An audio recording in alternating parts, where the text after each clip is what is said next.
சைபர் அட்டாக்னாலே நம்ம virus and password hacking தான் நினைச்சிட்டு இருக்கோம். ஆனா அது இல்லாம இன்னும் நிறைய இருக்கு. அதெல்லாம் என்னன்னு ஒவ்வொன்றா பார்க்கலாம். முதல்ல ஃபிஷிங்னா என்னன்னு பார்க்கலாம். உங்களுக்கு வெரிஃபை யுவர் இமெயில் ஐடின்னு ஆக்சுவல் பிசினஸ் இமெயில்ஸ் மாதிரியே வந்திருக்கும். ஆனா நீங்க ஒரு வெரிஃபிகேஷனுக்கு ரெக்வஸ்டே பண்ணியிருக்க மாட்டீங்க. ஹேக்கர்ஸ் என்ன பண்றாங்கன்னா ஆக்சுவல் இமெயில்ஸை காப்பி பண்ணி வேற லிங்க்ஸ் அதில் ஆட் பண்றாங்க. அண்ட் அந்த லிங்க்ஸ் நீங்க கிளிக் பண்ணும்போது it's like giving them permission to access your accounts. இதே மாதிரி உங்களுக்கு கால் பண்ணி உங்களோட bank account number, ATM pin and சிவிவிலாம் கேட்பாங்க.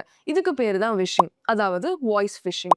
இதனால தான் பேங்க்ஸ் எப்பவுமே நம்ம கிட்ட சொல்லுவாங்க that they never ask us for our passwords. அடுத்தது டிரைவ் பை டவுன்லோட்.